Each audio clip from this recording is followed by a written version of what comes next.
change. Already, when you hear that word, anxiety begins to tick up and you start to think, I'm not good at change. But hey, before we talk about that, welcome to the channel. My name is Will Del Val, and I think that change is necessary. Everyone has to go through change, whether we like it or not. Change happens. And today I want to give you 3 things you shouldn't do when it comes to change if you want to navigate change well. This week, as I was praying and thinking about this, because I have some changes going on in my own life, I started thinking about the book of Exodus in the Bible. There's this story of the Hebrew people, and they're actually slaves in Egypt. And it says this in Exodus chapter 2, verse 23. During those many days, the king of Egypt died, and the people of Israel groaned because of their slavery and cried out for help.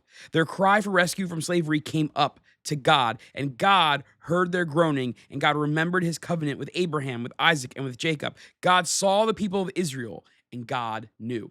So the Israelites, the Hebrew people, they're enslaved to Egypt, and they cry out to God, hey, something needs to change. We need a rescue. We need your help. And God actually hears their cry. He sends Moses to go and help them be freed from slavery, and they escape the Egyptian rule. And now they are going to become a nation that God will be their God, and they will be God's people.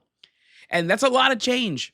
When you're living in one culture and now you're about to embark on something beautiful and new, and God actually tells them, hey, I'm going to take you out of slavery and lead you to a land that's flowing with milk and honey. Basically, I'm going to take what's messy and I'm going to take you somewhere better. I'm going to take you somewhere new. But you would think, okay, everyone's going to be so pumped about this. But how many of you know change is hard, and in the midst of transition, change is really difficult? And I was surprised when reading about the Israelites that in chapter 16, they actually start to complain, and they say this in Exodus 16, verse 3. Would that we have died by the hand of the Lord in the land of Egypt, when we sat by the meat pots and ate bread to the full. For you have brought us into the wilderness to kill the whole assembly with hunger. So what happens is Moses leads them into the desert. He's leading them to the land flowing with milk and honey, the better life. And what happens is they get hungry. It's hard. Transition is hard. There's a lot of traveling, and there's a lot that goes on when you're going from one place to another. And they actually start to cry out, hey, it was better in Egypt. Why didn't you leave us back there? Yes, we were slaves, but we got to eat every day, and there was pots full of meat, and it wasn't that bad. Right? The first thing when it comes to change is we have to realize, don't complain. Don't complain about the change. Rather, focus on what the change is leading you to, right? It was leading them to a land that was better. Sure, it was going to be difficult now, but eventually it was going to be good. Yes, you have to go through hard times to get to the better. I like what it says in the Dark Knight movie. Alfred says this to Batman. He says, it's always darkest before the dawn. That this idea of like, yeah, life gets a little tough during these transitions, during when something good is on the horizon, but focus on the horizon. Don't just complain about your situation. Go, oh, it was better when we were slaves. Rather focus on, wow, God's doing something. And yeah, it's hard, but once we get there, it's going to be good. Whatever that changes in your life, if God is leading you to it, it's going to be good, and it's for your benefit. So just trust him. That also reminds me from this verse, as they're crying out, why didn't we stay in Egypt? Don't complain, but also don't settle for less.